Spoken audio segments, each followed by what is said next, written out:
자, 점심시간 함께하는 딜사이트 런치박스 오늘도 힘차게 시작을 해보겠습니다. 시장은 좋지 않습니다. 하지만 저희까지 맹아리가 없으면 되겠습니까? 더 파이팅해서 시장을 올릴 수 있도록 좋은 정보를 드릴 수 있도록 최선을 다해보도록 하고요. 이따가 또 기막힌 투자 한 끼에서 오늘 시장 점검하면서 어떤 종목을 바라봐야 되는지에 대한 그런 AS도 좀 해보도록 할 테니까요. 끝까지 시청해 주시면 좋을 것 같고요. 먼저 런치 토크에서는 지금 시장 급락하는 게 이 영향이 거의 대부분이 아닐까 싶습니다. 미국의 빅테크주가 급락하면서 AI 투자 진짜 괜찮을까? 라는 그런 물음표가 계속 들어가는 그런 상황입니다. 돈 만드는 AI, 그래서 성과가 뭔데? 여기서 빅테크들이 무너지는 기로에 들어서는 건지, 혹은 잠깐 흔들리고 또다시 역시나 AI다, 믿을 건 AI밖에 없다라고 대세를 계속 이어갈 건지에 대한 토크 한번 해보도록 하겠습니다. 불만나는 리포트에서는 어떤 리포트가 준비가 돼 있나요? 약간은 좀 우울한 속에서 약간은 희망찰 수 있지 않을까 싶은데 최근 전력 슈퍼사이클 그리고 컨센서스를 대폭 상회했다라고 하는 어닝 서프라이즈 이 두 개 같이 하면 딱 떠오르는 종목이 있죠. HD 현대일렉트릭 이 얘기 한번 다뤄보도록 할 거고요. 또 트럼프 대세론이 아직까지는 강세를 보여주고 있는데 만약에 트럼프 후보가 대통령이 된다면 어떤 AI 업황 흐름들이 보여질 수 있을지 그 AI 프로젝트에 대해서도 다뤄볼 예정입니다. 또 요즘 폴더블 시장이다 그리고 인공지능 핸드폰 나온다 여러 가지 얘기들 막 나오고 있는데 AI 디바이스에 대해서도 마지막에 다뤄볼 예정입니다. 알겠습니다. 오늘 런치 토크에서도 빅테크랑 AI, 그리고 리포트에서도 트럼프 AI 정책과 AI, 그리고 기막힌 투자 한끼에서도 SK 하이닉스와 코스닥에 대한 이야기. 오늘 AI 특집, 빅테크 특집으로 준비를 했으니까요. 여러분도 끝까지 시청 부탁드리고요. 그럼 본격적으로 런치 토크부터 포문을 열어보도록 하겠습니다.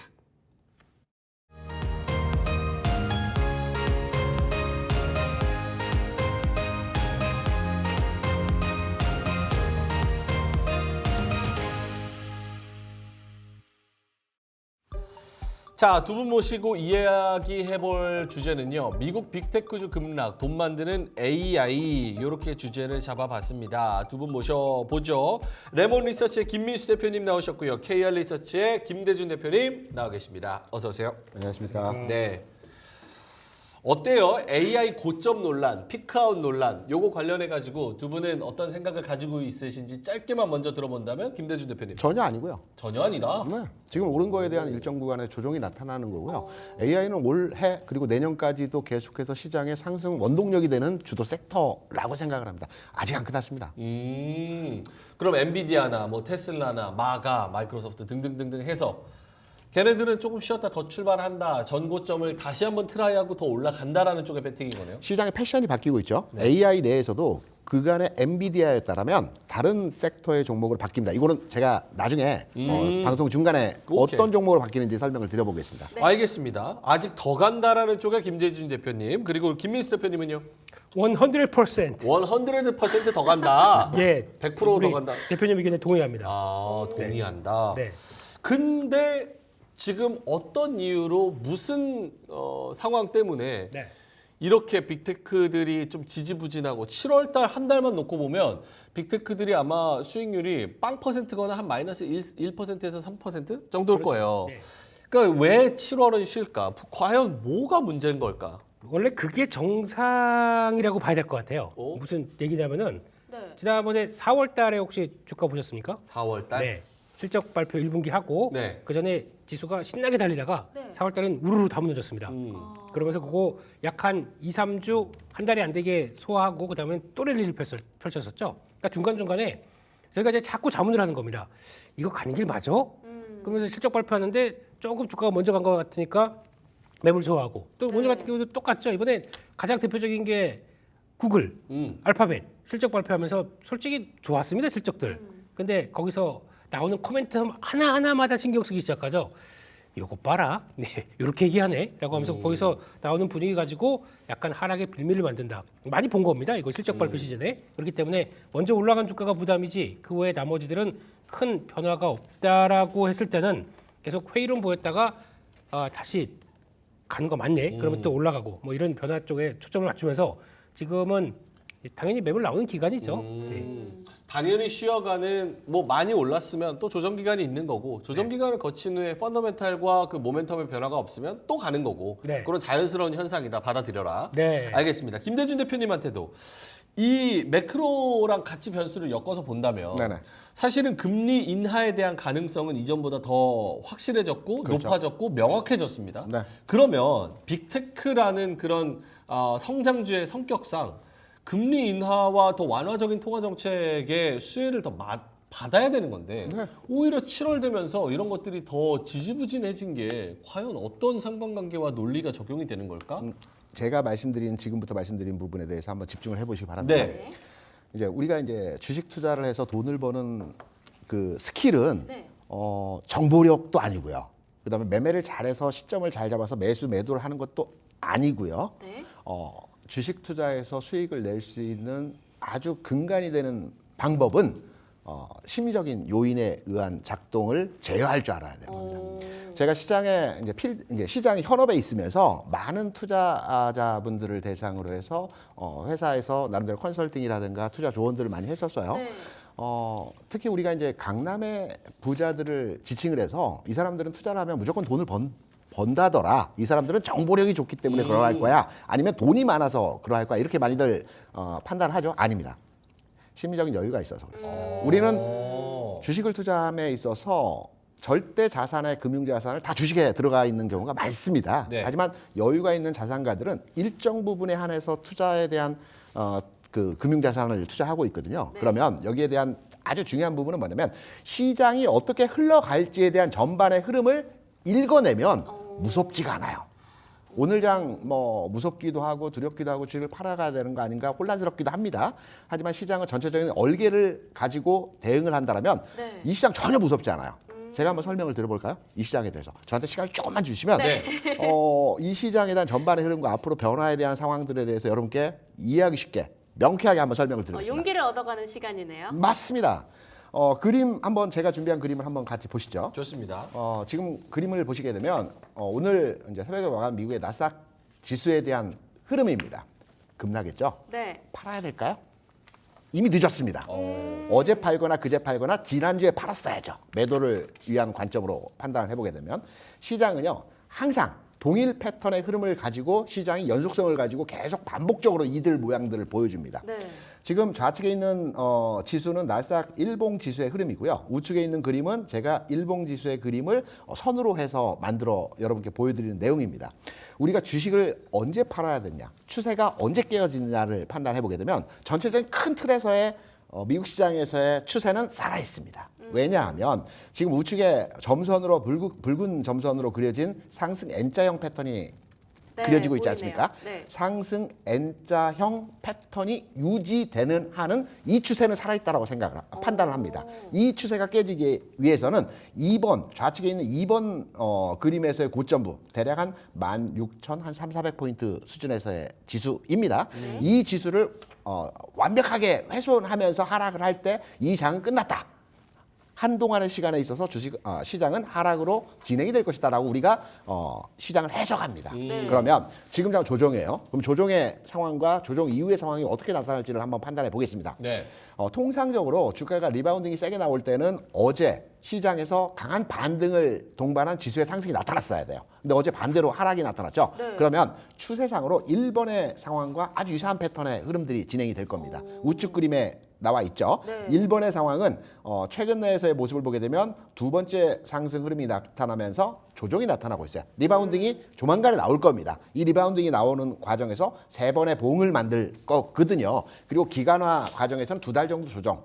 지수상으로서는 지금 지수 대비 약 7, 8% 추가 조정이 나타날 가능성이 높습니다. 그렇다면 내가 현재 주식을 가지고 있어요. 못 팔았어요 이미. 그렇다면 지금 시점에서 오늘 쫓아가면서 매도를 해야 될지 아니면 내일이 될지 다음 주가 될지 모르겠지만 조만간의 시점에 반등이 나올 거야. 이 반등의 흐름이 가는 장의 반등이 아니고 일시적인 반등의 흐름이기 때문에 이때 주식을 매도하고 현금 확보해서 나중에 저점에 들어왔을 때 다시 사자. 이 관점으로 시장을 대응해야 되거든요. 네. 무섭지 않습니다. 1번의 그림의 형태의 모습에 있어서 앞으로의 장이 연출될 가능성이 높습니다. 여기 조그맣게 제가 흐름에 대한 내용들을 이해도를 드리기 위해서 그림을 만들어 봤습니다.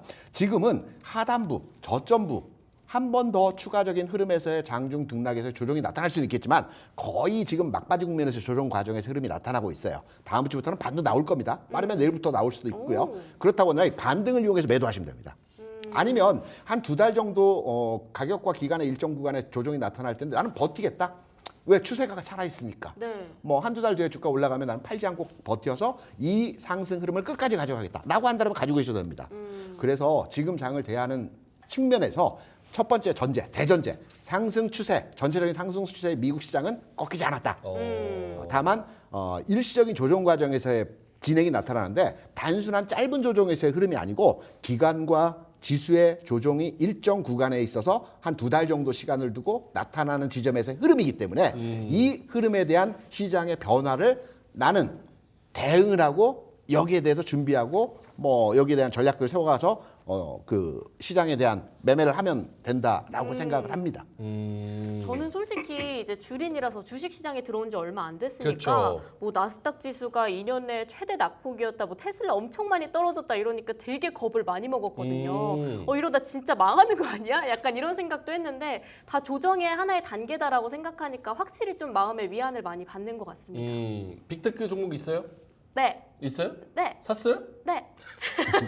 언제 또 샀대요? 뭐 샀어요? 제가 줍줍을 좀 잘해요. 뭐 샀어요?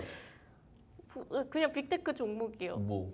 최근에 뭐 왜 얘기를 최근에 안 실적 해? 있었던 실적 발표 있었던 실적 발표 애들 있었어요. 네. 종목은 얘기하기 싫은가 보네요. 알겠습니다. 김민수 대표는 어때요? 우리 신입은 또 빅테크를 이게 기회다라고 생각해서 김대중 대표님 또 말씀을 잘 하시잖아요. 네. 옆에서 다 이렇게 얘기하니까 끝나고 이제 쓱 사는 거예요. 핸드폰 열어가지고 사야겠다. 들어보니까. 그렇죠. 예. 미리 주문 넣으시죠. 어떻게 좋은 선택을 한 겁니까? 테슬라 사셨네요. 아니에요. 아닌가요? 네, 다른 친구요. 아 예.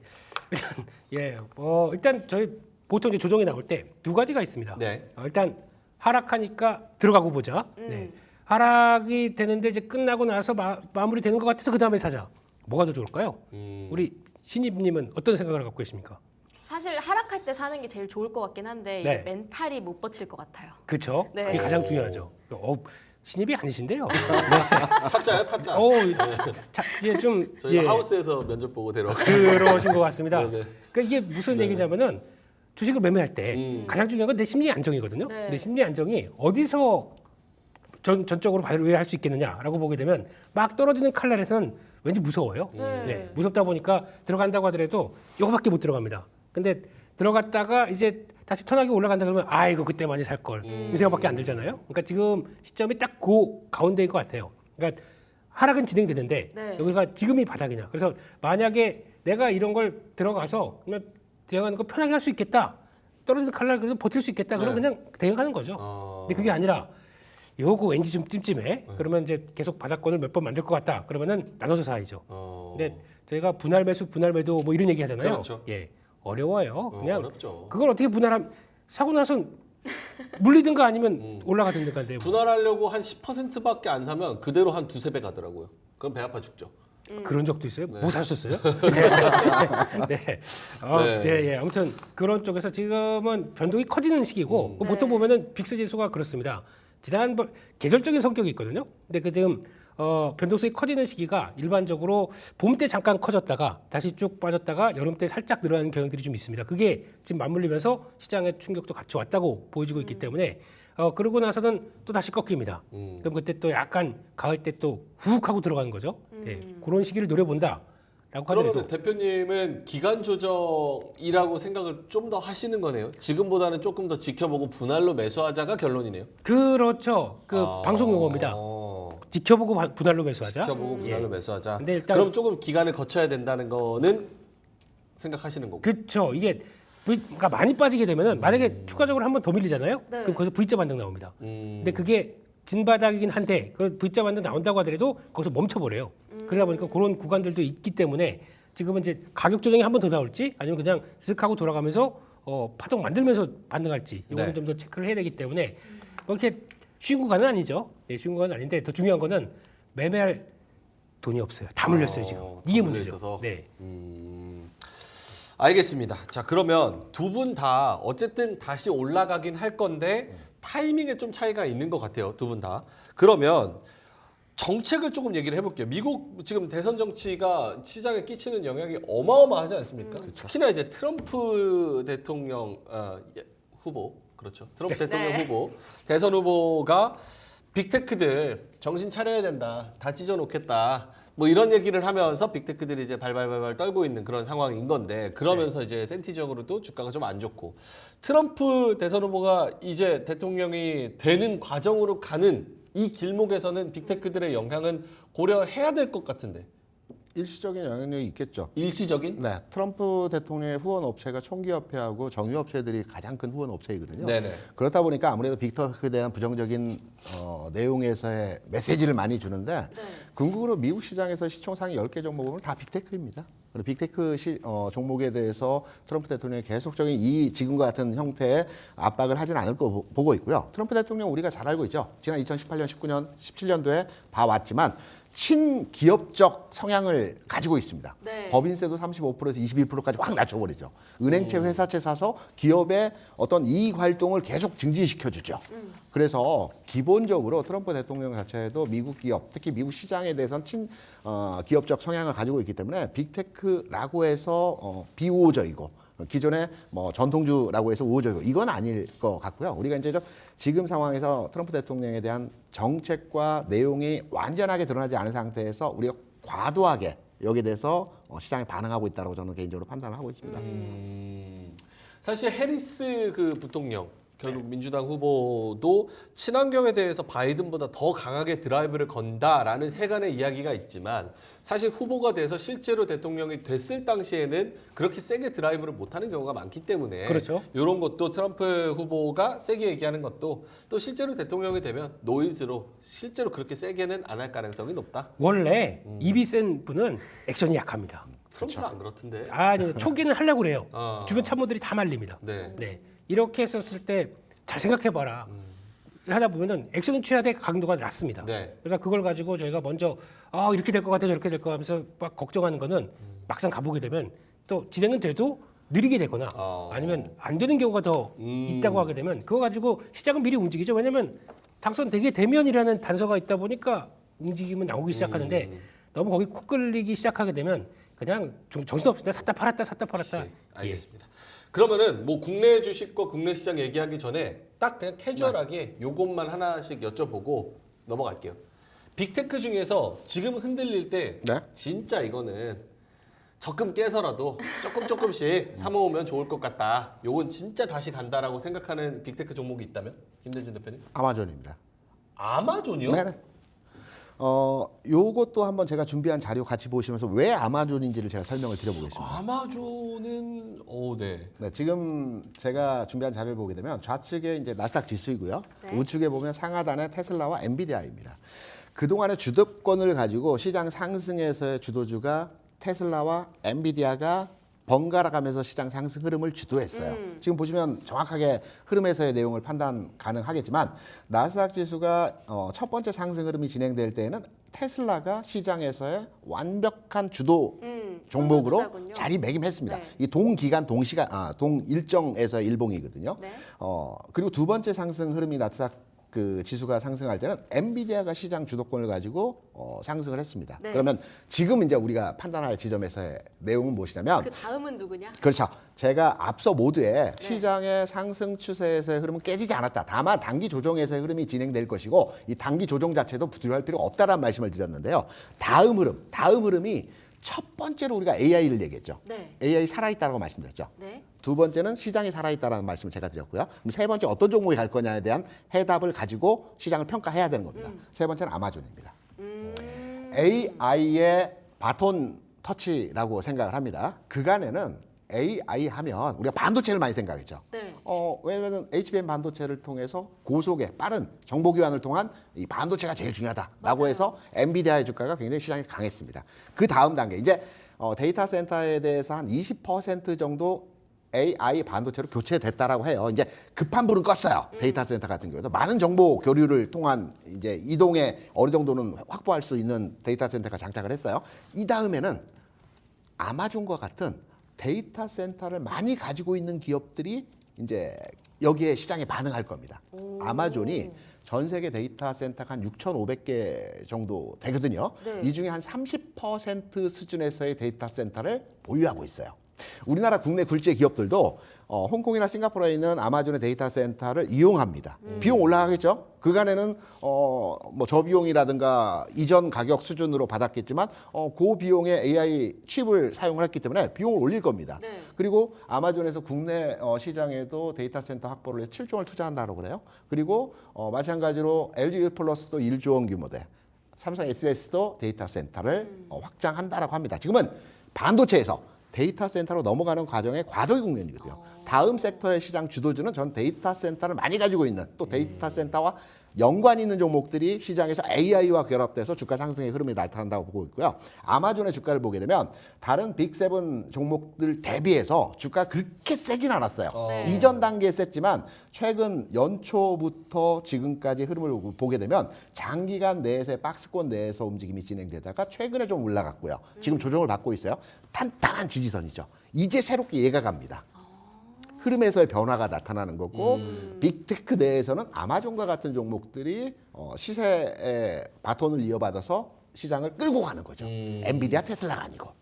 이런 형태에서는 빅테크 내에서 투자 가치 측면에서 노려본다라고 한다면 아마존과 같은. 알겠습니다.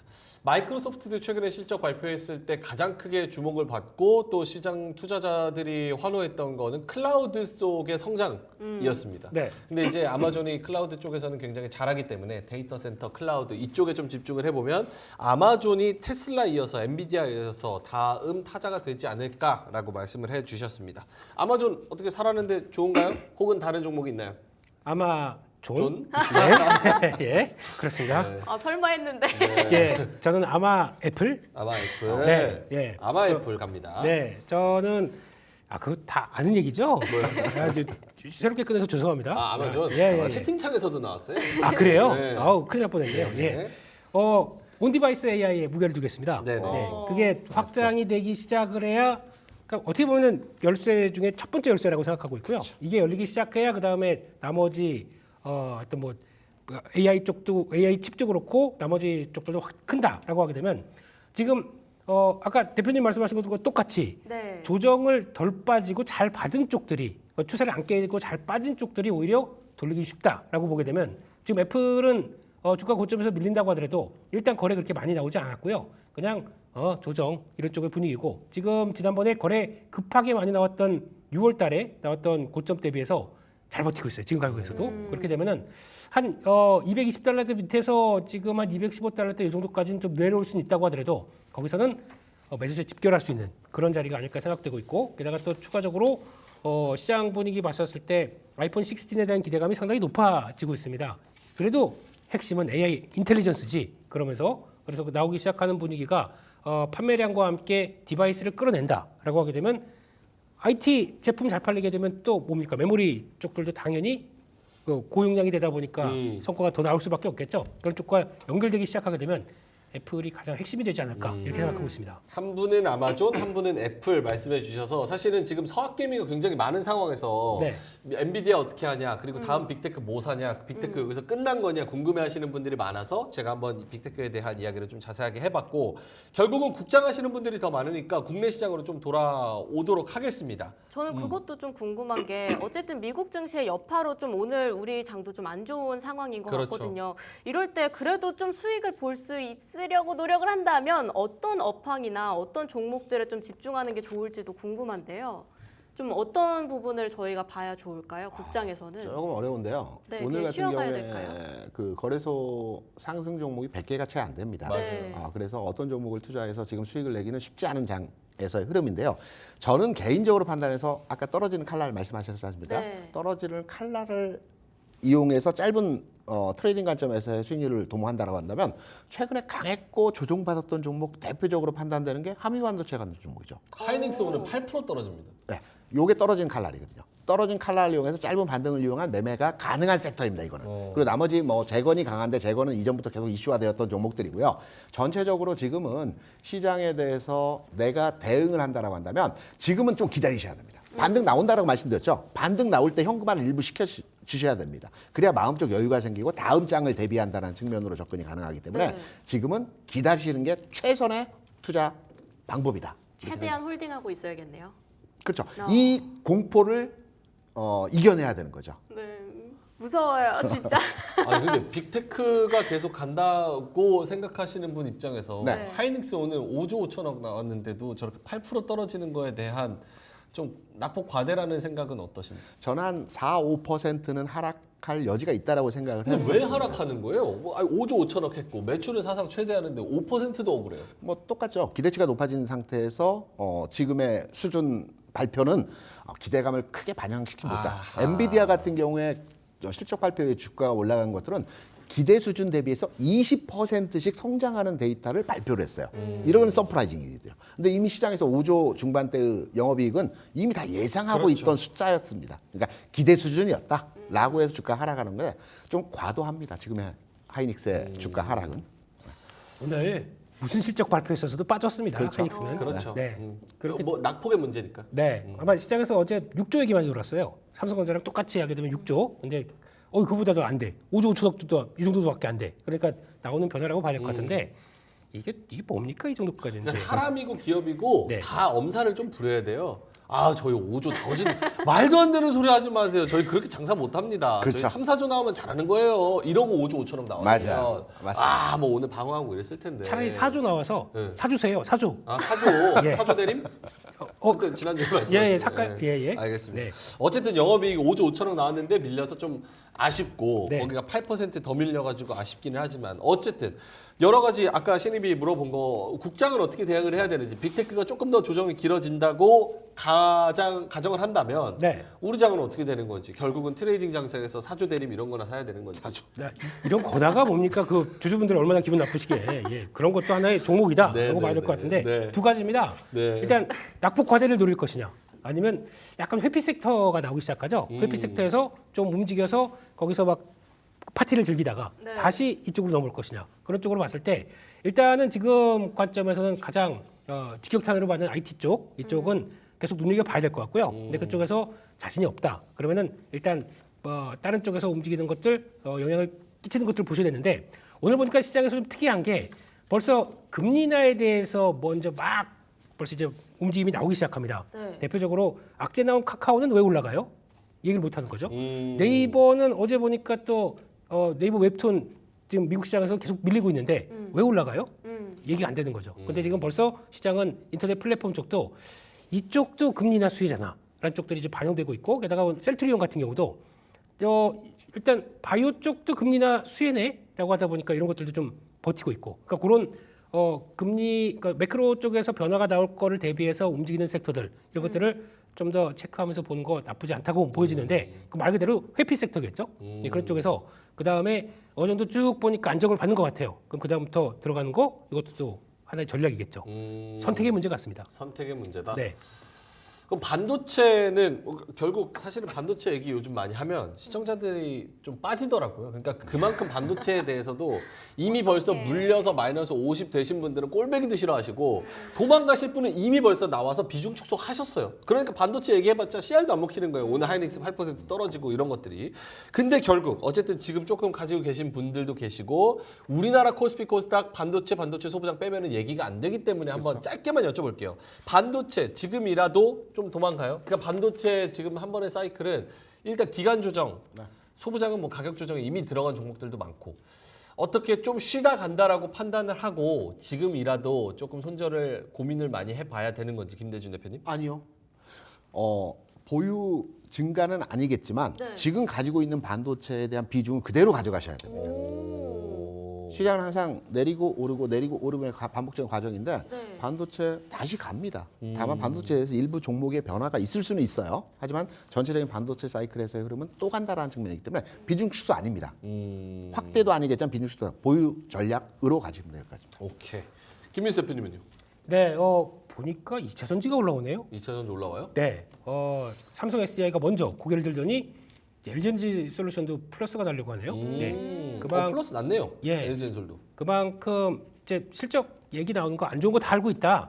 그러니까 이것도 마찬가지로 금리 인하되게 되면 밸류를 어떻게 조금 약간 손봐야 되는 거 아니야? 이런 시각 쪽에서 고개를 들기 시작하는 거죠. 그래서 약간 시장이 생각 안 했던 거 기회 반대쪽에 있는 것들을 막 이제 쑤시고 다니는 이런 현상인 것 같습니다만 그렇다고 하더라도 그러면 그쪽이 또 고개를 들게 되면 여기서 빠져나온 반도체 쪽이나 IT 쪽에서 빠져나온 자금들이 글로 들어간다는 얘기겠죠. 그렇다고 하더라도 그러면 빠지면 빠질수록 이쪽은 또 가격 메리트가 커지기 때문에 이쪽을 또 무시할 수는 없는데 그렇다고 하더라도 좀 대응할 현금은 있어야 될 것 같아요.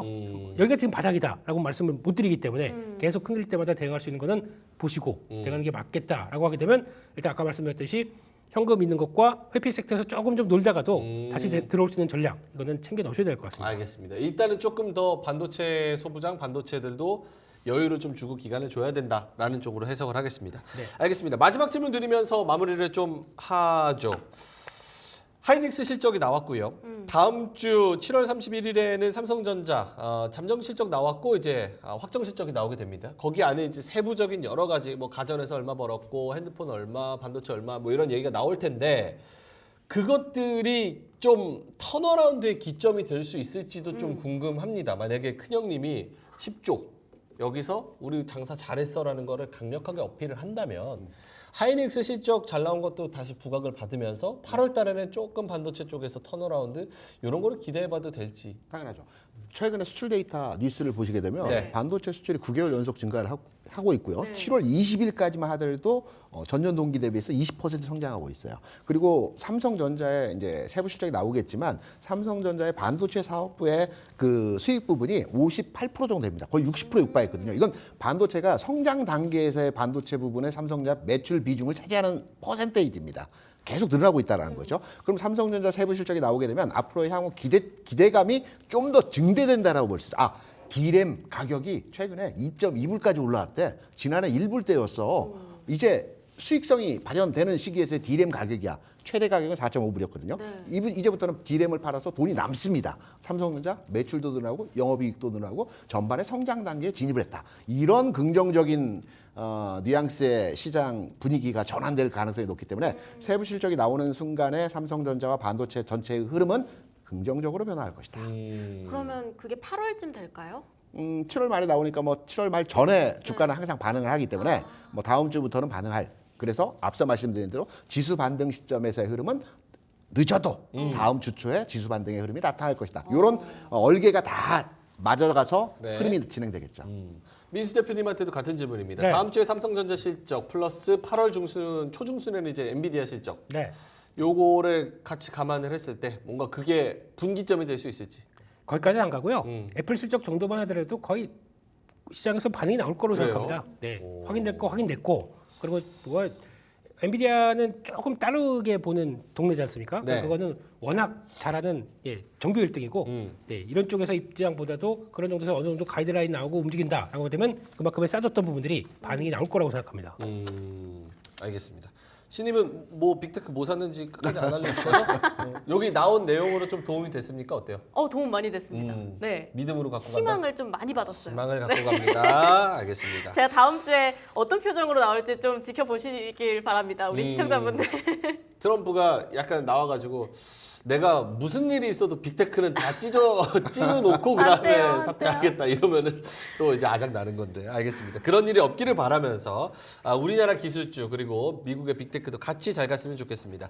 두 분의 한마디씩 하나씩 듣고 마무리할게요. 김대중 대표님의 한마디 들어본다면요. 네, 공포를 두려워할 필요 없을 것이다. 올해요 시장은 공포의 벽을 타고 주가는 오른다라고 얘기들 하지 않습니까?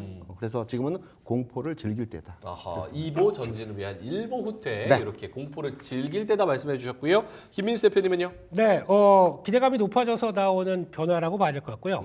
그만큼 어느 정도 매물이 정리된다. 그러면 또 깔끔해지겠죠. 그거를 좀 기다리자 이렇게 봐야 될 것 같습니다. 무언가 변수가 나왔을 때 그 변수를 소화하는 과정이기 때문에 네. 너무 그렇게 크게 생각을 안 하셨으면 좋겠고 그치만 시간적인 여유는 좀 가졌으면 좋겠다. 그렇습니다. 알겠습니다. 자, 그럼 두 분과는 여기서 좀 인사를 드리도록 하고요. 뒤에 불만하는 리포트 김장열 본부장님이 대기하고 계십니다. 아까 말씀드렸다시피 HD, 현대일렉트릭, 네. 현대인프라코어 일렉트릭, 일렉트릭이요. 그리고 AI 관련돼서 또 AI 특집답게 또 좋은 리포트를 가져오셨으니까요. 특히나 그 트럼프 AI 정책 리포트는 네. 진짜 재밌어요. 한번 잘 들어보시면 좋을 것 같습니다. 알겠습니다. 자, 그래서 불만나는 리포트 이어지고요. 우리 두 분과는 여기서 인사드리겠습니다. 레몬 리서치의 김민수 대표님, KR 리서치의 김대준 대표님이었습니다. 고맙습니다.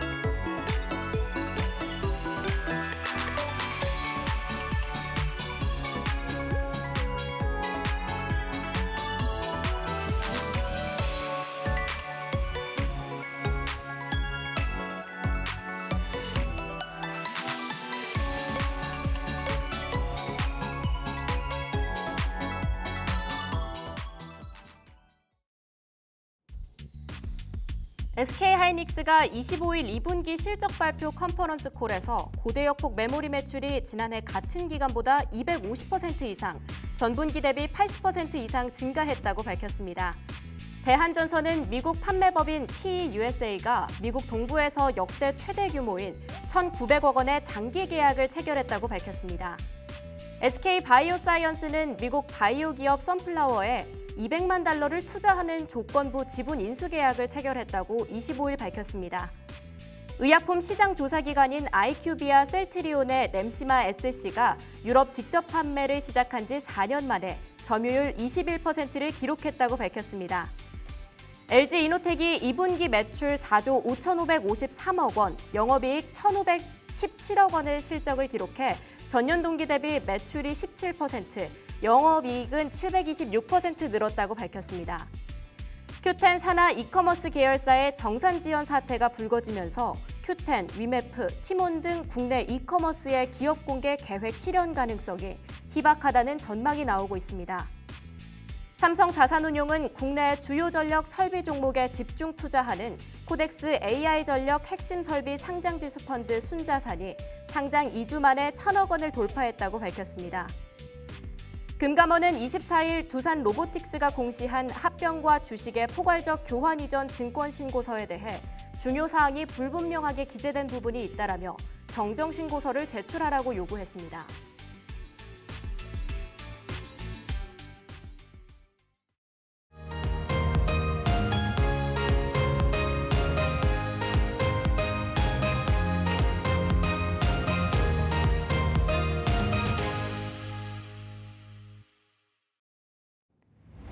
오늘 준비된 리포트 함께 살펴보시죠.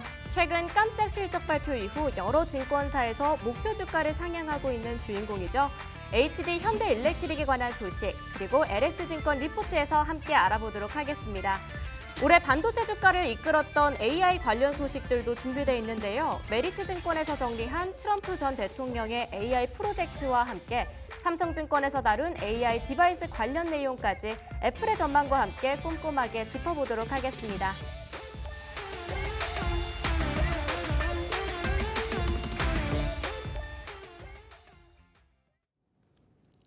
런치박스 두 번째 코너, 불만나는 리포트 시간입니다. 오늘도 재미있는 소식 가득 준비했는데요. 주식장에서 뜨겁게 다뤄질 이슈들 더욱더 핫하게 요리해 주실 유니스토리 자산운용의 김장렬 투자전략본부장과 함께하겠습니다. 본부장님 안녕하세요. 네, 안녕하세요. 네, 첫 번째 리포트 들어가 보도록 하겠습니다.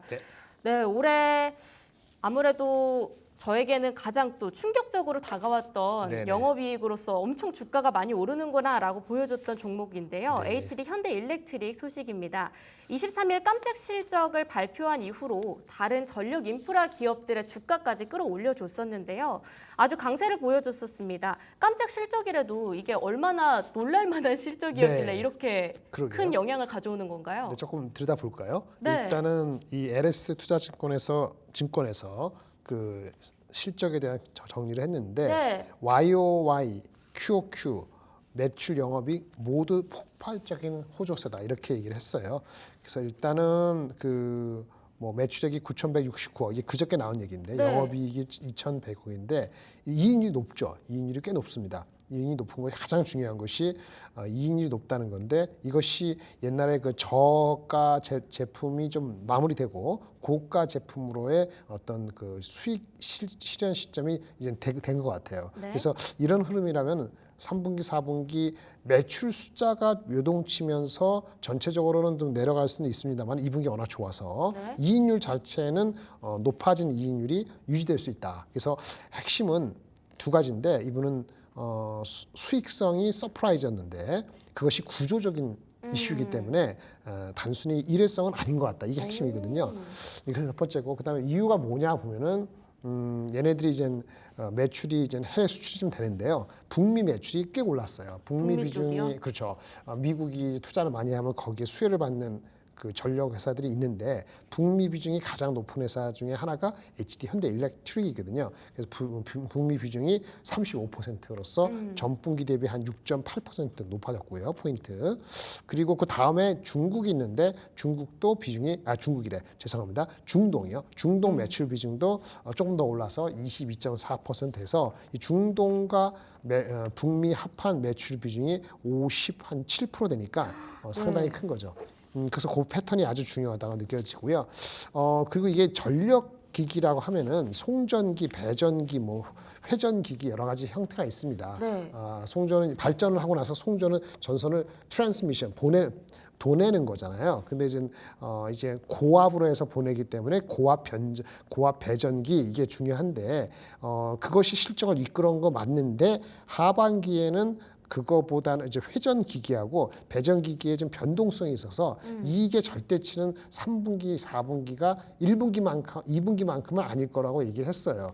하지만은 3분기 잠깐 내려가는 하지만은 YOY는 계속 증가돼서 다소의 변동성이 있지만은 전체적인 이익에 대한 전망이 과거보다 높아졌기 때문에 목표 주가를 우리 LS증권도 45만 원으로 제시했습니다만은 다른 증권사의 리포트들도 전부 다 올렸어요. 네, 그래서 맞아요. 가장 낮은 것이 아마 40만 원 초반대고 이분도 이익 추정이나 목표 주가가 아주 공격적이진 않은 것 같거든요. 보통 보면 50만 원까지 나와 있어서 네. 이익과 멀티플이 합하면 그렇게 되겠죠. 일단 보면은 그 전에 갖고 있는 목표 주가 대비 한 10% 높인 건데 열어놨어요. 이익 추정은 엄청나게 하진 않았습니다만은 경쟁사 대비했을 때 상당히 의미 있는 구조적인 실적을 보여줬고 가이던스도 아마 그렇게 될 것 같아서 이게 과거에는 경쟁사 미국의 예를 들어서 이튼이라든지 이런 회사 대비했을 때 할인되거나 비슷하거나 다 끝났는데 오히려 높아질 수도 있다 그런 뉘앙스 같습니다. 그래서 경쟁사 대비 멀티플 PER 배수라든지 이런 것이 할인이 아니고 오히려 할증될 수 있다는 그런 여유가 있다라고 해서 향후에 실적이 어느 정도 나오면은 목표 주가를 추가 상향할 수도 있다는 식으로 언급을 했는데 이러한 그 느낌은 다른 증권사 리포트도 50만 원을 부르지 않은 사람들은 대부분 비슷해요. 근데 오늘 지금 장이 좀 안 좋아서 좀 빠지긴 하는데 흐름상으로 본다면은 과거 얼마 전에 주가가 크게 요동쳐가지고 뭐 고점에서 10% 20% 이렇게 조정받은 그런 패턴이 반복되기는 구조적으로 달라졌다 이렇게 보는 것 같습니다.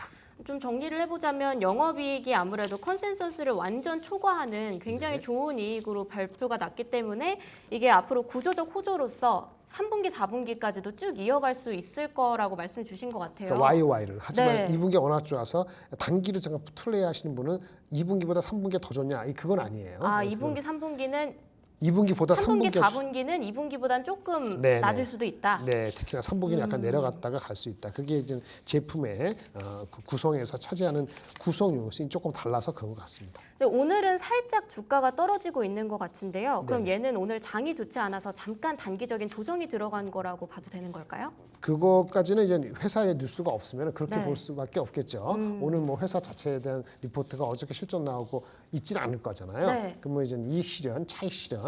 어쨌든 늦게 들어온 사람들은 차익 실현을 할 수 있고, 늦게 들어온 사람들은 겁나서 나갈 수도 있고, 일찍 들어온 사람들은 그래 좋은 거 좋은데 장이 안 좋으니까 좀 이익 실현해 이런 느낌이 있으시지 않을까 그렇게 추정할 수 있습니다. 네, 그럼 첫 번째 리포트 한 줄 평 들어보도록 하겠습니다. 네, 영어서 죄송한데요. 오늘은 해당되지 않는데 네. 주소지에 봤을 때는 enjoy while you can. 즐길 수 있을 때 즐겨라라는 얘기고요.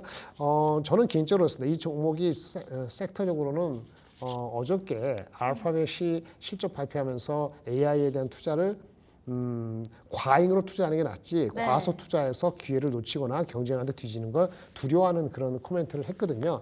이것이 AI나 반도체 주식한테 그럼 너무 과잉 투자를 하면은 다들 그렇게 똑같이 하면은 나중에 공급이 너무 많아지는 거 아니야라는 우려를 자아내서 네. 주가 전반적으로 안 좋았던 영향을 준 것 같은데 어쨌든 간에 그런 투자를 계속하면은 거기에 이제 전력은 계속 필요한 것이고 그런 측면에서 속도는 모르겠습니다만은 속도가 진짜 40만 원, 50만 원 얼마나 빨리 갈지 모르지만은 애널리스트분은 방향성 측면에서의 그 주력 종목으로서 섹터로서의 역할은 이 전력 쪽이 아직은 더 지속될 가능성이 높아 보인다 이렇게 말씀드리겠습니다. 뭐 오늘은 조금 빠지더라도 내일 또 다시 들어올 수도 있으니까요. 한번 기대를 가지고 지켜보도록 하겠습니다. 두 번째 리포트로 넘어가 보겠습니다. 네. AI 관련해서 말씀 주셔서 네. 저 너무 궁금한데요. AI 앞으로의 업황 흐름 어떻게 될까요? 또 여기 보니까 트럼프의 AI 맨해튼 프로젝트라고 리포트 제목이 써져 있어서 네, 메리츠에서 나온 제목이 네. 눈에 띄었습니다. 트럼프의 AI 맨하튼 프로젝트. 그 맨하튼 프로젝트라는 거는 그 2차 세계대전 끝나기 전에 미국이 핵무기를 빨리 독일보다 앞서서 개발해서 이제 전쟁을 종식시키기 위한 계획으로서 맨하튼 프로젝트라는 게 있었죠. 네. 그거와 비슷한 이름을 따서 AI 맨하튼 프로젝트라 했는데 일주일 전입니다. 7월 16일 지난주에 워싱턴 포스트 신문에서 얘기한 것이 트럼프 측 인사들이 AI 분야를 마치 맨하튼 프로젝트 비슷한 거를 기획하고 있다라고 했어요. 무슨 얘기냐? 원래 이런 맨하튼 프로젝트 뭐 원자력 이런 거 핵무기 개발할 때 국가 주도로 하죠. 근데 여기는 국가 주도 개념이 아니고 좀 민간 기업의 민간 주도로 어떠한 이런 AI의 그 혁신적인 그 기술 개발이나 이런 거를 이끌자 이런 얘기예요. 목적은 사실은 이게 중국하고의 기술 격차가 좁혀지고 있는 그 두려움도 있고 그 다음에 기술 격차도 있고 또 하나는 AI가 우리 산업에도 중요하지만 전쟁이라든지 자기네들의 국방력에도 굉장히 중요한 거거든요. 그래서 그것을 원래는 국가가 해야 되는데 사실은 국가가 지금 예산이 많지가 않아요. 네. 미국이 R&D 연방정부 예산이 올해 같은 경우 작년인가 올해인가 내년도 예산이 올해보다 더 줄어들거든요. 그러고 어차피 그 민간이 할 수 있는 규모가 훨씬 큽니다.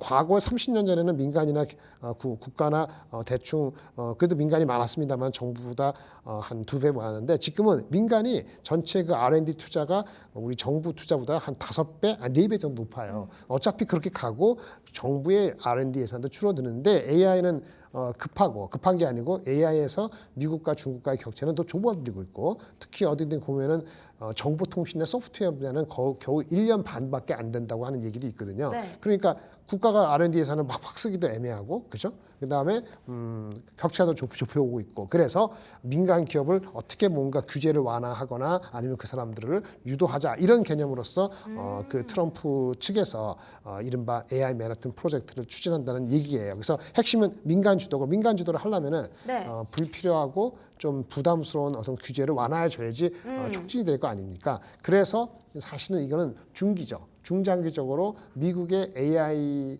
우리가 AI를 챗GPT에서 B2C만 생각하지만은 네. AI 근본적인 기술의 발전을 가속시키는 데 있어서는 더 트럼프 시대에 지금 현재 바이든 시대보다 못하지 않고 더 가속화될 소지가 있다 그런 얘기를 할 수 있는 거로 읽히고 있습니다.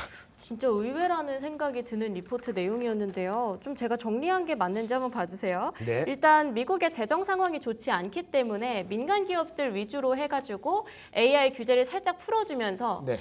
AI 관련 산업을 확장시킬 계획이다. 이런 리포트가 맞을까요? 맞습니다. 근데 저는 좀 네. 궁금한 게 트럼프 후보가 네. 좀 빅테크 기업 아까도 뭐 다 찢어놓겠다라고 얘기를 했다고 하고 네네. 글이 서로 잘 통하지 않는 라인이라고 생각을 했는데 그렇지는 네, 않습니다. 오히려 좋다는 건가요? 사실은요. 네. 그 바이든 정부, 이거 바이든하고 예전에 4년 전에 이렇게 경쟁을 했던 민주당 내에 또 다른 그 진보적인 성향 쪽에서 오히려 규제를 네. 빅테크를 좀 규제를 강하게 해야 된다 이런 얘기를 계속 해왔기 때문에 관계가 소원한 거는 바이든 정부가 더 많고요.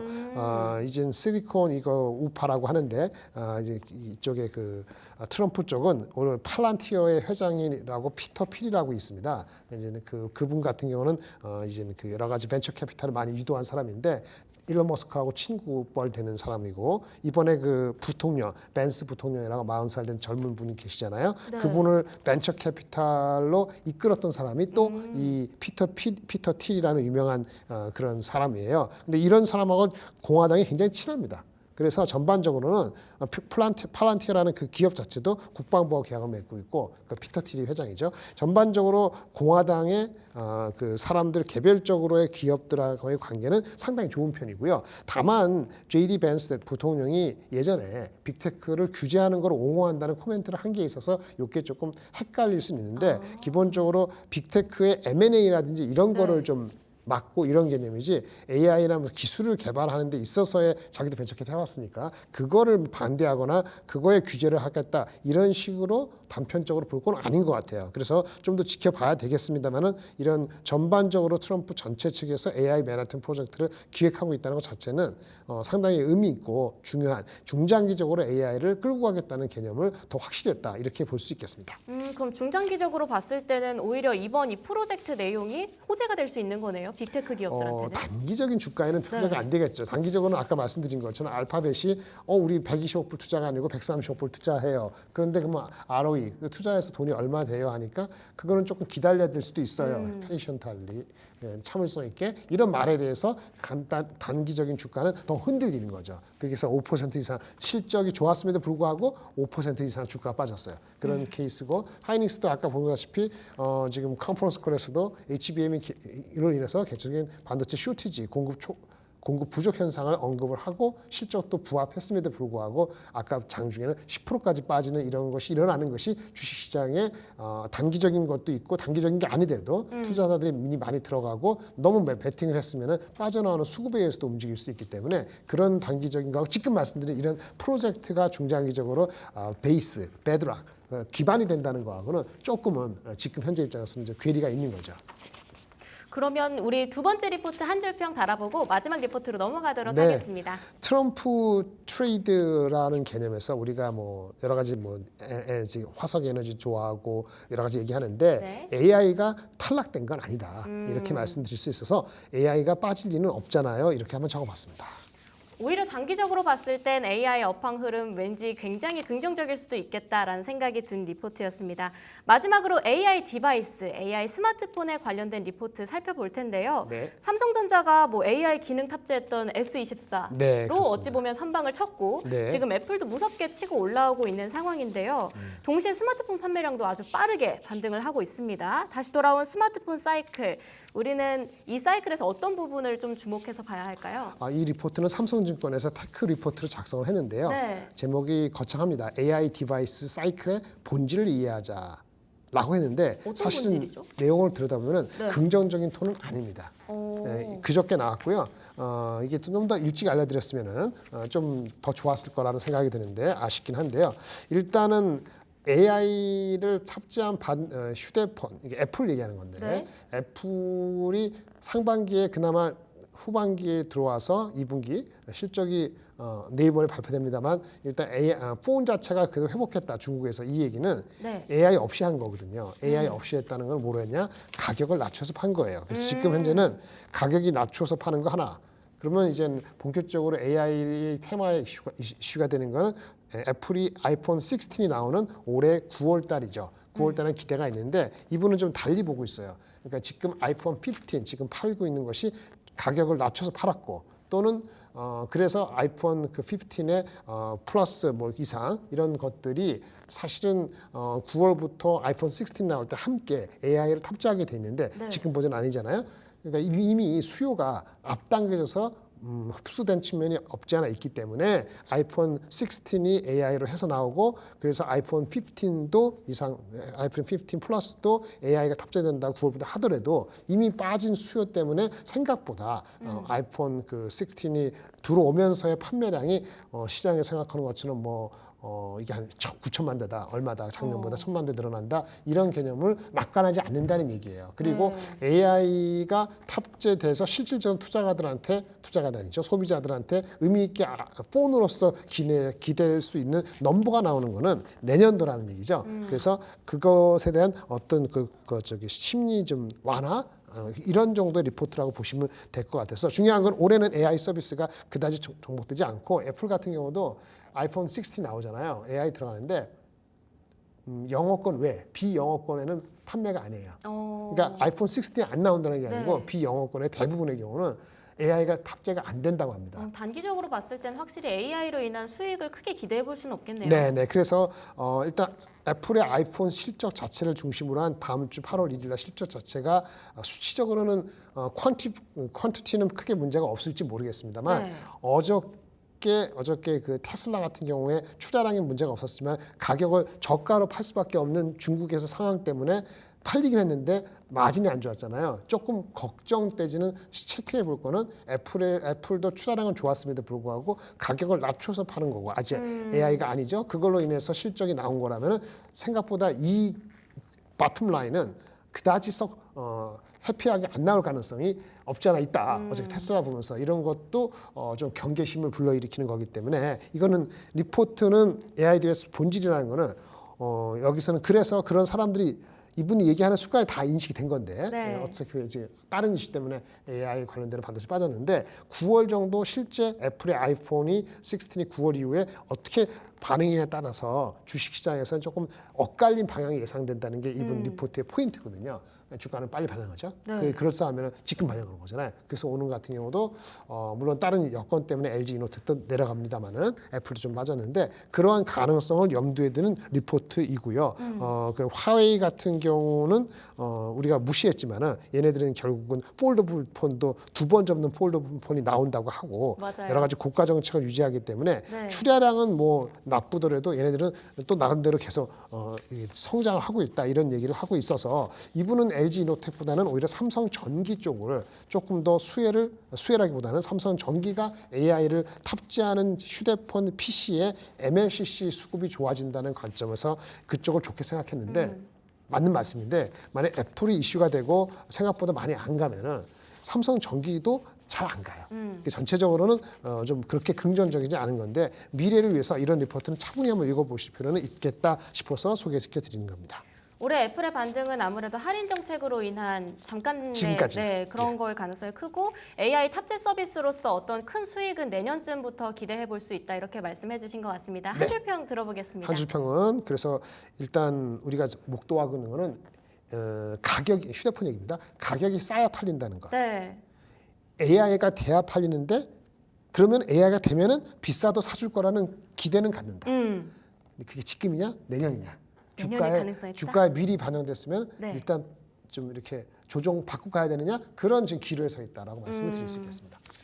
오늘 불만나는 리포트 준비된 소식은 여기까지입니다. HD 현대 일렉트릭 소식과 함께 대선을 앞두고 트럼프 캠프가 준비 중인 AI 관련 시나리오, 또 대표적인 AI 디바이스, 인공지능 스마트폰의 전망에 대해서도 가볍게 다뤄봤습니다.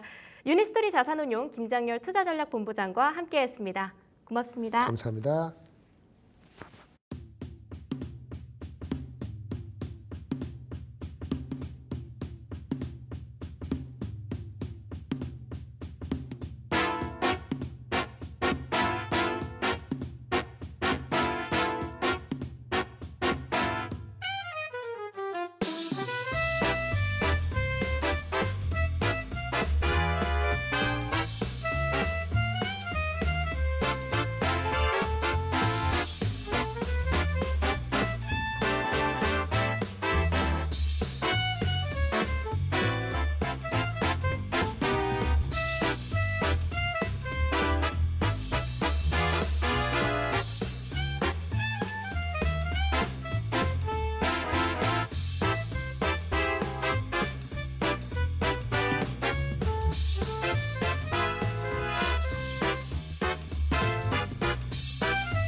자, 참 쳐다보고 싶지 않은 시장이 계속 이어지고 있습니다. 코스피가 1.6% 마이너스 2,715, 코스닥은 1.9% 마이너스 800선 깨졌습니다. 799.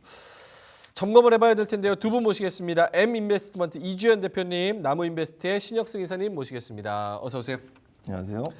뭐 발제를 한 요 부분에서 코스닥이 있으니까 코스피 먼저 얘기를 하자면 외국인이 5,500억 정도 던집니다. 기관은 그나마 좀 덜 던져서 그나마 다행이기는 한데 하이닉스가 8% 빠지는 이 상황에서 코멘트를 좀 들어봐야 될 것 같습니다. 이주연 대표님부터.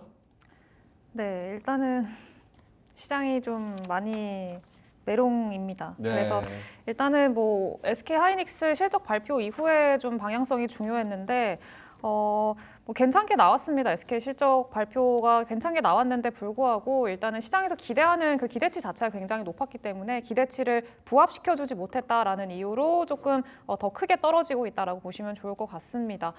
그리고 일단 어제 나스닥이 좀 많이 빠졌죠. 3.5% 이상 하락이 나왔었고요. 필라델피아 반도체도 마이너스 5% 이상 하락이 좀 나왔습니다. 그래서 일단은 지금 M7 기업들 중에서 이제 어제 테슬라 실적 발표했고요. 그리고 알파벳도 실적 발표를 했는데 실적 결과에 대한 좀 이 실망감이 많이 컸어요. 그래서 이제 앞으로 발표가 되는 이 기술주들도 이런 실적을 발표하면 어떡하지? 이런 우려감들이 좀 시장에 전반적으로 반영이 됐고 우리 시장에서도 같이 좀 영향을 받고 있다라고 생각을 하시면 될 것 같습니다. 근데 다만 이제 M7 기업들이 이제 2개가 발표를 한 거거든요. 또 네. 다음 주에 5개 기업들까지도 계속 발표를 할 겁니다. 그래서 일단은 좀 그런 기업들 실적 발표 이후로 분위기를 전환시켜줄 수 있을지 그거는 조금 지켜볼 필요는 있어 보이고요.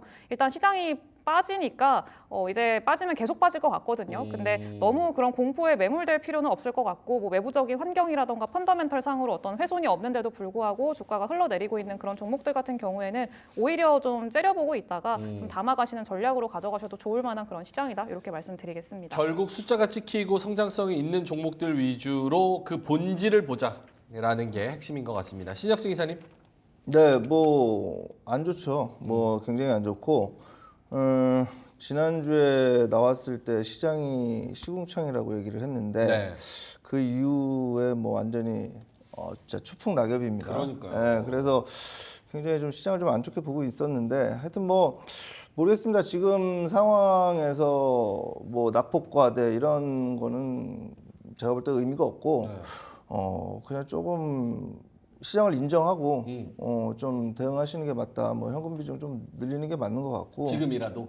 그렇죠. 예, 지금이라도 좀 늘리는 게 맞는 것 같고 시장 좀 안정적으로 됐을 때 좀 의미 있는 투자를 하고 지금 상황에서는 매일 뭐 단기 트레이딩 위주의 어떤 시장으로 이제 대응을 하다가 뭐 제가 좀 이따 뭐 보여드리겠지만 지수나 이런 쪽에서 기본적으로 지수가 안 좋기 때문에 지수가 61선 이상으로 올라오기 전까지는 트레이딩 영역으로 좀 대응하는 게 맞다. 뭐 그 트레이딩도 하기 싫다면 아예 안 하시는 게 지금 맞겠다 이런 생각을 해봅니다. 실제로 채팅창에서도 만약에 쉬어서 수익률을 방어할 수 있다면 그것도 좋은 투자라고 생각한다라는 그런 의견들이 있었어요. 그래서 아예 손을 놓고 조금 쉬는 것도 또 답일 수도 있다. 알겠습니다. 암살자님께서 덜 아프게 맞는 게 중요하다. 지금은 카드 올리고 덜 아프게 맞자 이렇게 말씀을 해주셨습니다. 그러면 넘어가기 전에 지금 떨어지는 시장에서 좀 자신 있게 줄 섹터나 종목들은 좀 보이기는 합니까? 혹은 전반적으로 분위기 자체가 썰물이기 때문에 어쨌든 그런 종목이 보여도 좀 기다려야 됩니까? 일단은 지금은 기다리는 게 맞다고 보고 있고요.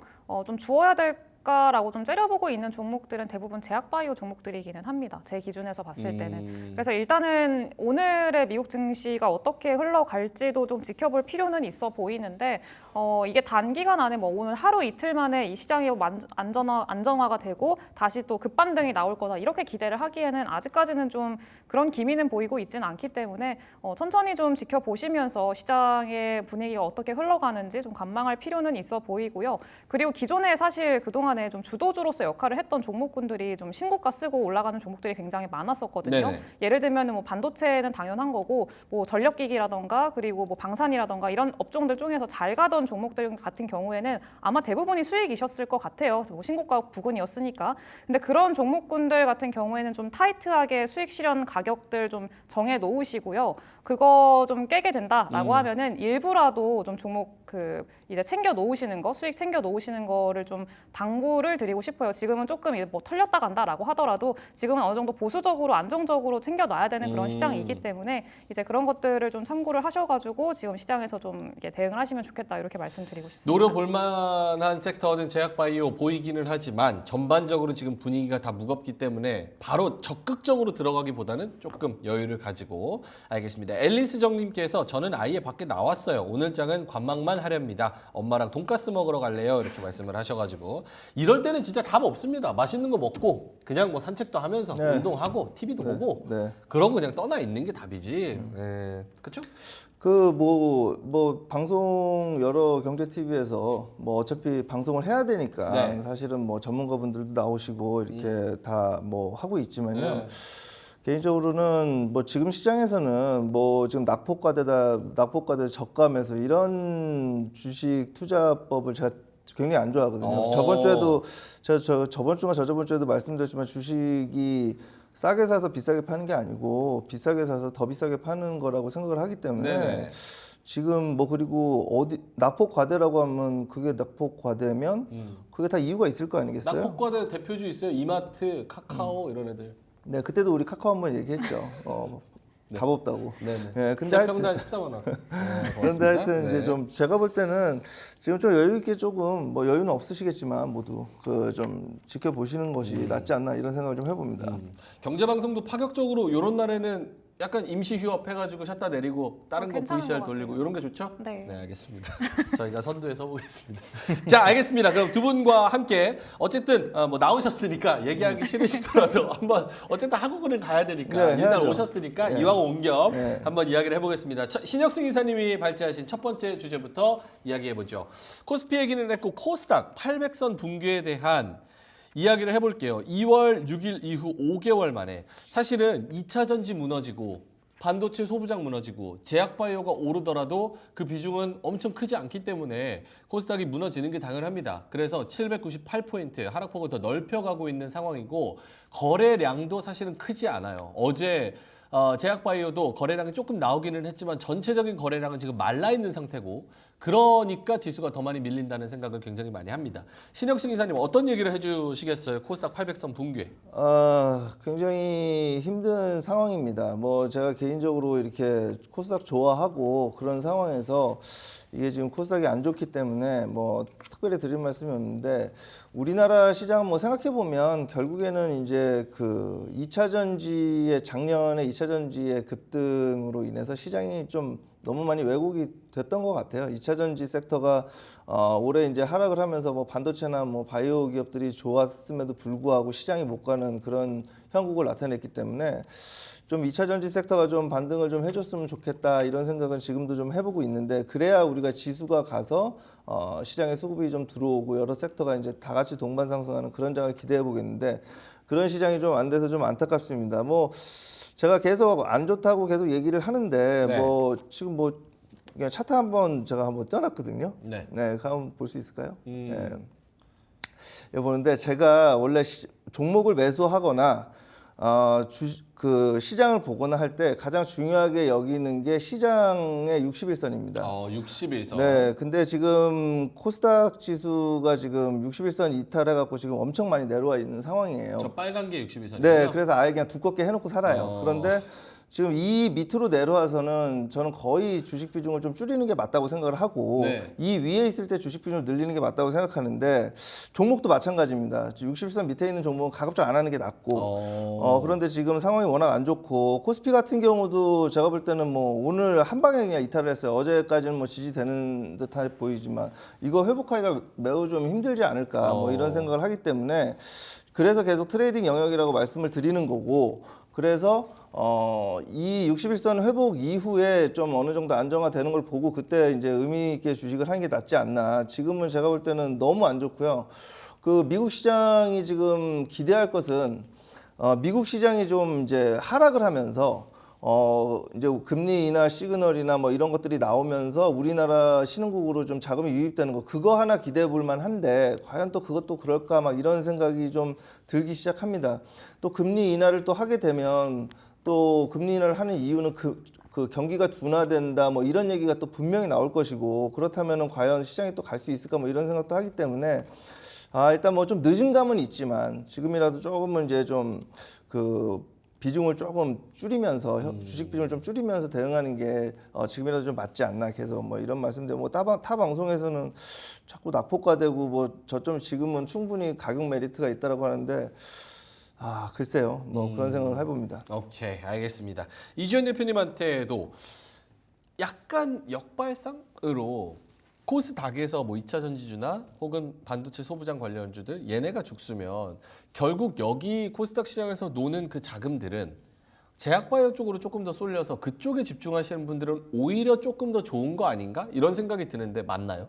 저는 그렇게 보고 있습니다. 일단은 지금 뭐 기술주들이 전반적으로 눌리고 있을 때 오히려 이 제약바이오가 조금 더 돋보이는 모습들이 보이거든요.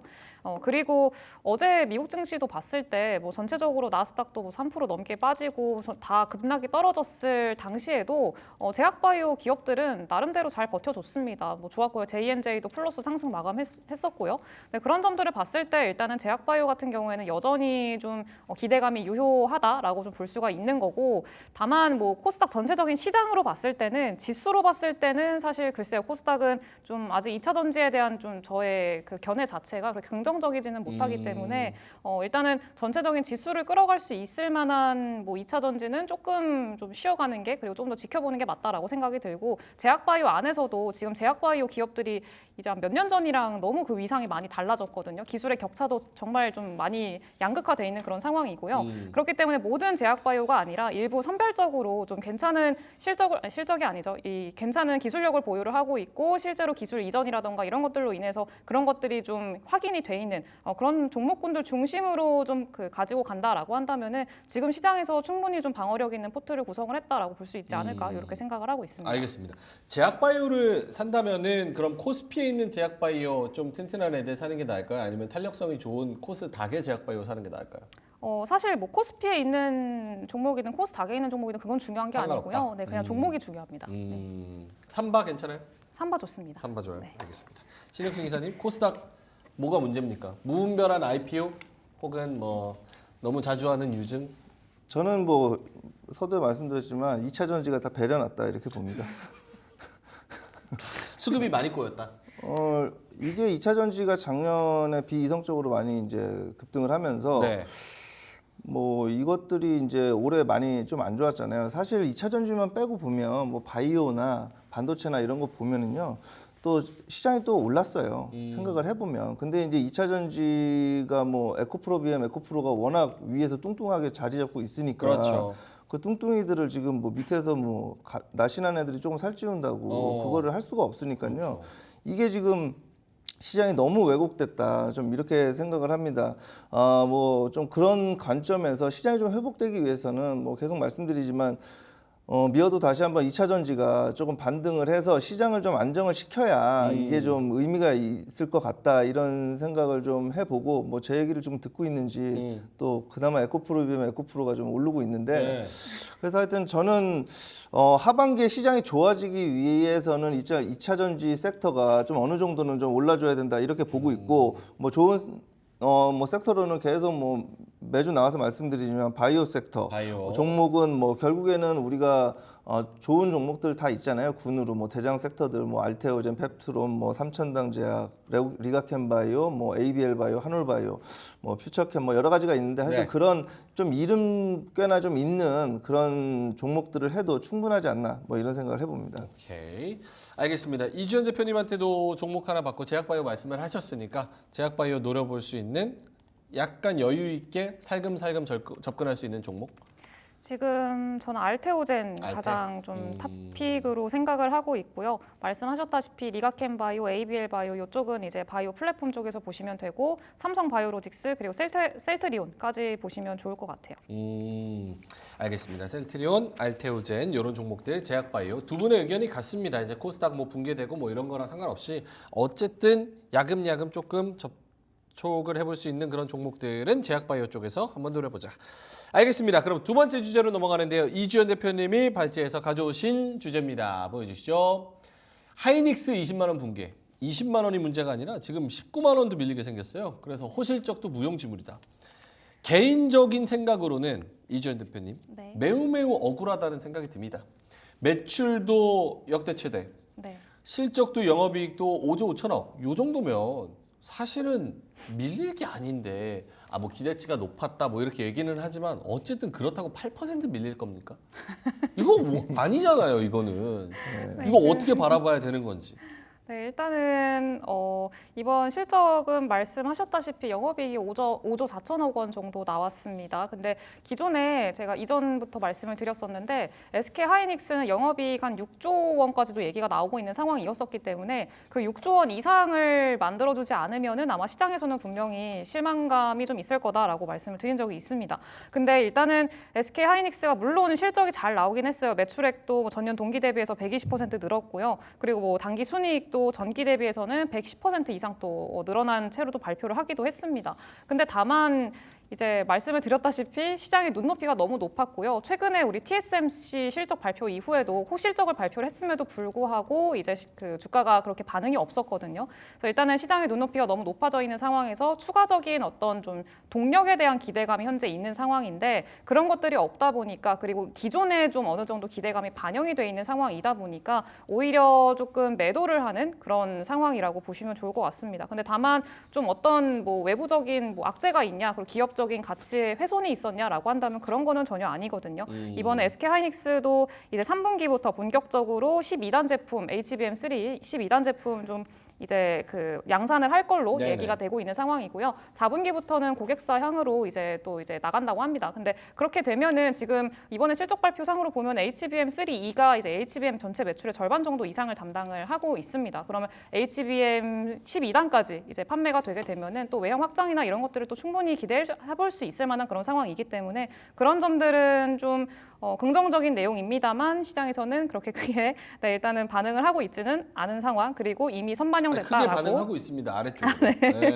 그래서 그런 것들이 뭐가 있다. 문제인 네. 거예요? 네, 일단은 기대감이 좀 많이 반영이 됐고 그리고 그 어제도 이제 최근에 미국 증시에서도 기술주들 중심으로 계속 이렇게 낙폭이 떨어졌었잖아요. 엔비디아가 일단은 떨어졌고 앞으로 이제 좀 피크아웃 찍은 거 아니냐, 앞으로 더 성장률을 기록할 수 있냐 이런 좀 우려감들이 반영이 되고 있다라고 생각을 하시면 될 것 같습니다. 근데 뭐 일단은 지금 보면 SK 하이닉스는 저는 18만 원 밑으로 보고 있거든요. 그래서 18만 원 밑으로 좀 떨어져서 이제 17만 원에서 18만 원 사이 좀 박스권 안에 좀 들어온다라고 하면은 그때부터는 아래쪽으로 추세가 잡혔다라고 단기적으로 판단하시는 거예요? 단기적으로는 더 떨어질 수 있죠. 지금 왜냐면은 이 보면은 수급 자체가 매도가 엄청 많이 나오고 있습니다. 그리고 좀 이게 애초에 제가 SK 하이닉스를 별로 언급을 안 했던 이유 중에 하나가 수급이 되게 좀 많이 갈리고 있었거든요. SK 하이닉스는 실적 발표를 앞두고 있음에도 불구하고 외국인들이 엄청 많이 팔았고요. 계속 팔았었고 반대로 삼성전자는 실적 발표 전에는 외국인들이 또 계속 샀었거든요. 그래서 일단은 이게 분명히 외국인들이 이렇게 파는 거는 뭔가 이유가 있다라고 좀 생각을 해볼 수 있을 만한 고민을 해볼 수 있을 만한 네, 그런 상황이었던 것 같고 그래서 일단 추가적인 하락이 충분히 있을 수 있습니다. 일단은 전체적인 추세 자체가 일단 좀 무너진 상황이기 때문에 일단 단기적으로 17만 원에서 18만 원 사이 박스권 안으로 들어와서 여기서 조금 자리를 잡고 이제 반등 나올 수 있을지 그거를 좀 지켜보셔야 될 것 같아요. 지금 상황에서는. 18만 원까지는 일단 좀 열어둬야 된다라고 말씀을 해주셨습니다. 신혁승 이사님한테도 같은 질문. 하이닉스 요 정도 8% 떨어지면 저는 매우 오바라고 생각이 들거든요. 아 오바죠. 네. 네, 오바예요. 오늘 사야죠. 누가 살 수 있을까요? 땅 꺼지겠어요.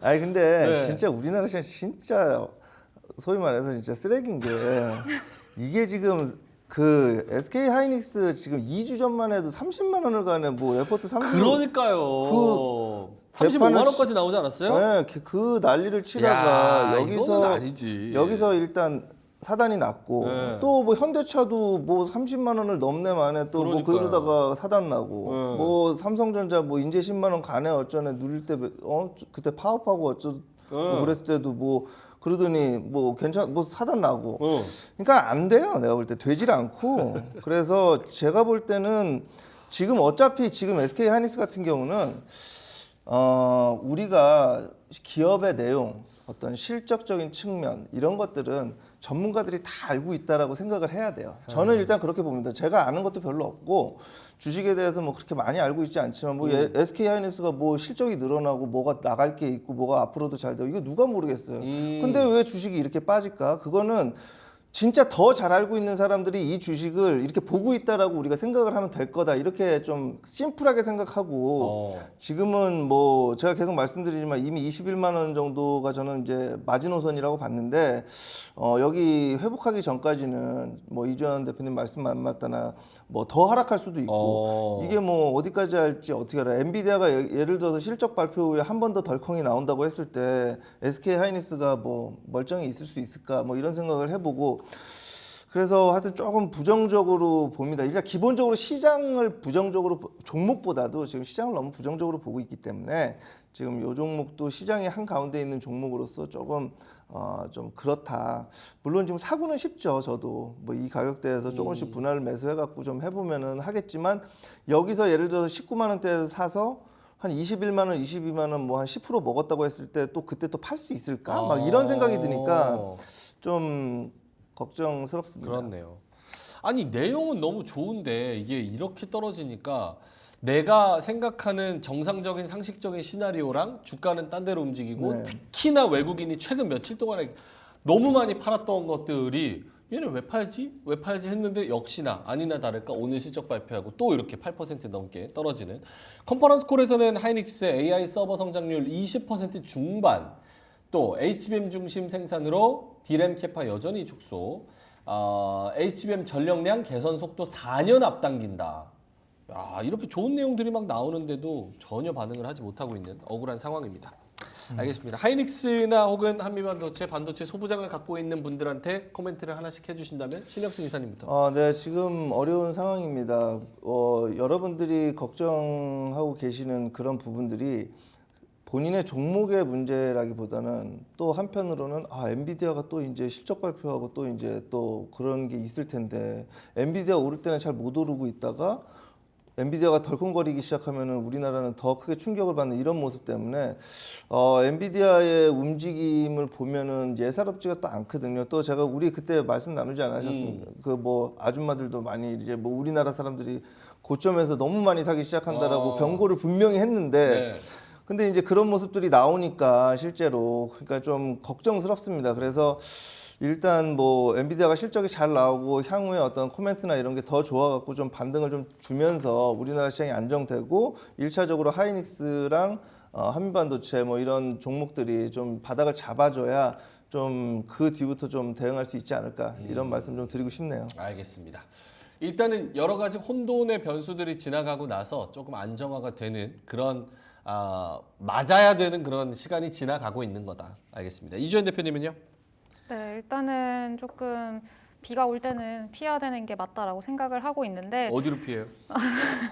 현금으로 피해야 되지 않을까. 현금으로. 네. 근데 사실 지금 와서 만약에 이 SK 하이닉스나 삼성전자나 조금 고점에 있다, 고점에서 매수를 했는데 이렇게까지 밀려버렸다. 근데 대응을 못했다라고 하면은 지금 고점 대비해서 20% 넘게 빠졌거든요. SK 하이닉스 같은 경우에는. 그래서 지금 와서 뭐 뭔가를 하는 거는 사실 조금 이제 좀 아니다, 좀 늦었다라고 생각을 하고 있고 그래서 말씀을 드렸다시피 이제 18만 원 선 안으로 들어와서 어느 정도 옆으로 횡보해주는 구간들을 만들어준다라고 하면은 거기서 또 충분히 좀 기회를 가져볼 수 있을 만한 이제 상황이 올 거라고 생각을 합니다. 왜냐하면 말씀을 드렸다시피 뭐 외부적인 뭐 환경이라던가 뭐 AI 산업이라던가 그리고 이 개별적인 기업에 대한 어떤 가치라던가 이런 것들의 변화가 전혀 없습니다. 그렇기 때문에 앞으로 충분히 더 좋은 기회를 좀 찾아볼 수 있을 만한 순간이 올 거기 때문에 지금 너무 이런 어떤 분위기 분위기에 매몰되지 마시고요. 네, 지금 일단은 좀 지켜보시면서 기회가 올 때 잘 잡을 수 있도록 준비만 좀 해놓으시면 될 것 같습니다. 은주님께서 맞아요. 신중하게 선택하고 투자한 고민하고 투자한 내가 바보가 된 기분이라서 벼락거지 된 듯해서 기분이 더 거지 같아요. 이렇게 말씀을 해주신 것만큼. 아 근데 진짜 국장은 눈치가 없으면 아예 할 수가 없는 것 같아요. 맞습니다. 아무리 논리가 탄탄해도 네. 그 눈치에서 쎄한 거를 못 느끼면 네. 그냥 한순간에 거지 되는 거예요. 네. 하이닉스가 저기 뭐야 5조 5천억 나왔는데 8% 떨어질 거라고 예상한 사람이 누가 있습니까? 없잖아요. 네. 그런 것처럼 참 국장 하우스 홀짝이지 이런 얘기가 안 나올 만큼 좀 논리적으로 움직이는 시장이었으면 좋겠습니다. 자, 그러면 세 번째 주제로 가보겠습니다. 자, 세 번째 주제는요. 티몬과 위메프 미정산 쇼크 여행주 직격탄. Q10이 이제 Q익스프레스 미국 상장을 시키려고 하면서 티몬과 위메프의 그런 자금들을 끌어다 쓰고 거기서 이제 판매자들한테 대금 정산을 해주지 못하는 그런 상황으로 추측이 되고요. 이제 사장은 해외에 있다가 입국해서 요거 다 정상화 시키겠다 이렇게 얘기를 했는데 돈이 없는데 어떻게 정상화 시키려는지는 모르겠습니다. 알겠습니다. 이주연 대표님 요거 설명을 해주신다면? 네, 일단은 결과가 어떻게 될지는 모르겠습니다만 티몬이랑 이 위메프 관련해서 티몬이랑 위메프가 이제 한 7조 원 정도 작년 22년도 기준일까요? 22년도 기준으로 7조 원 정도 이제 거래가 됐다고 하더라고요. 티몬이랑 위메프 중심으로. 일단 티몬 자체가 그 티켓 몬스터의 줄임말이잖아요. 네, 그래가지고 일단은 요 기업들이 최근에는 뭐 7월부터 6월까지 해가지고 최근에는 뭐 티켓이라던가 상품권 이런 것들을 판매를 많이 했었는데 이런 것들이 좀 돌아오는 시기가 지금 한 7월, 8월 정도 된다고 하더라고요. 그래서 일단 미리 땡겨가지고 땡겼다고 하면 좀 그렇지만 미리 이제 좀 그 결제를 받아가지고 돌려막기 하는 그렇죠. 네, 그런 모습들이 좀 보였었는데. 일단은 좀 안정화가 될 때까지는 좀 지켜봐야 될 것 같아요. 근데 반면에 이제 이 영향으로 인해서 좀 티켓 취소라던가 이런 것들이 최근에 굉장히 뭐 많이 일어난다고 하더라고요. 그래서 여행사 기업들 모두 투어라던가 이런 투어와 관련한 기업들도 지금 최근에 좀 급락이 떨어지기도 하고 노랑풍선 이런 여행사들도 좀 떨어지기도 하고 이런 모습들 보이는데 지금은 일단은 반사적으로 수혜를 받을 수 있을 만한 종목군들이 테마성으로 상승이 굉장히 많이 나옵니다. 뭐 오늘도 지금 상승 상위 종목에 이름을 올리고 있는 종목들이 대부분 네이버 관련주들이라던가 네, 그리고 일단 반사 수혜를 받을 걸로 기대가 되는 쿠팡 관련주들 이런 종목들이 막 상승 상위에 이름을 올리고 있거든요. 특히나 어제 뭐 어젠지 오늘인지 리포트가 나왔는데 이런 티몬 사태로 인해서 가장 수혜를 받을 만한 기업이 네이버다 이런 얘기가 나오면서 이제 네이버의 이커머스 시장이 좀 더 커질 수도 있다. 그리고 신규 이용자들이 유입이 될 수 있다라는 기대감들이 반영이 되면서 네이버 관련주들이 오늘 좀 상승이 나오고 있습니다. 그래서 일단 이 악재 자체는 어느 정도 지속성을 가지고 있는 그런 내용이기 때문에 어떻게 해결되는지는 지켜볼 필요는 있어 보이고요. 다만 이슈가 좀 크기 때문에 관련한 좀 모멘텀은 조금 지속이 될 수 있다. 그렇기 때문에 트레이딩 관점에서 접근을 하시는 분들 같은 경우에는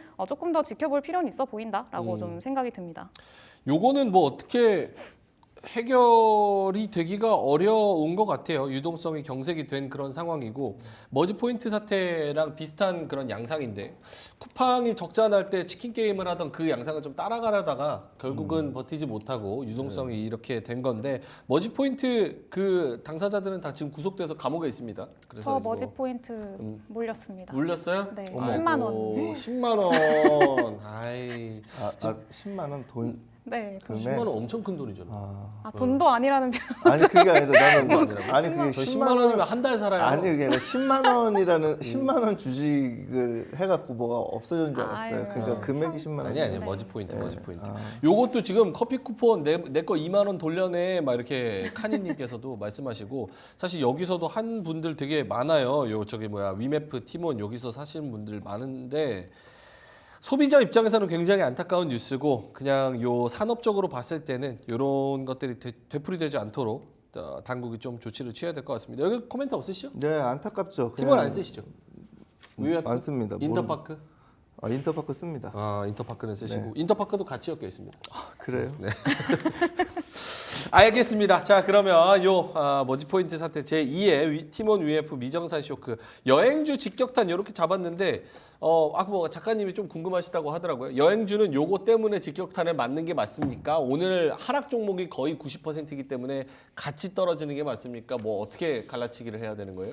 맞습니다. 왜냐하면 어제도 많이 빠졌거든요. 어제도 뭐 노랑풍선 같은 경우에는 10% 넘게 하락이 나왔었고 어제 좀 특이하게 많이 빠진 좀 과하게 낙폭이 떨어진 종목군들 대부분이 이제 모두투어나 하나투어, 뭐 노랑풍선 이런 종목들이어서 사실 이 하락의 이유를 찾아보자면은 이유가 그거밖에 없습니다. 그리고 지금 또 시장에서 주목하고 있는 이슈가 크기도 하고 또 이게 티켓몬스터, 그 티몬이나 그리고 위메프 이쪽에서 많이 판매했던 그 티켓 자체가 여행 항공권 그리고 뭐 그런 예약권 이런 것들이었기 때문에 이게 여행 관련한 취소들이 좀 반복이 되고 자금을 못 받게 되고 그런 미정산금이 좀 쌓이게 되고 이러면은 기업들한테도 타격이 있을 수가 있겠다 이런 좀 우려감들이 확산이 되면서 떨어졌다라고 보시면 좋을 것 같고요. 네, 그렇다고 보시면 되겠습니다. 알겠습니다.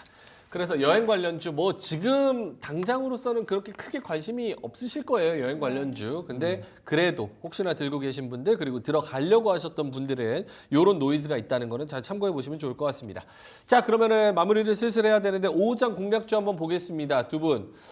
신혁승 이사님은 정말 종목 별로 안 공략하고 싶다라고 말씀을 하셨지만 그래도 하나를 가져오시긴 했습니다. 신혁승 이사님은 삼성바이오로직스 그리고 이주연 대표님은 한중 NCS 가져오셨는데요. 왜 공략주인지 한 1분, 2분 정도 들어보도록 하겠습니다. 우리 신혁승 이사님부터. 네, 공략이 없어서 이 종목을 했습니다. 공략이 없어서? 네, 지난주에도 말씀드렸지만 뭐 작가님께 지난주부터 공략을 할 주식이 없다라고 했는데 계속 하라고 하셔갖고 지난주도 큐로셀인가 그냥 억지로 한번 했고요. 억지로 한번 했습니다. 그리고 오늘은 이제 삼성바이오로직스 일단 말씀을 드리겠습니다. 뭐 지금 시장에서 워낙 그 얘기도 많고 뭐 주식 투자하시는 분들이 삼성바이오로직스 뭐 하는지 모르는 분은 거의 없으실 거예요.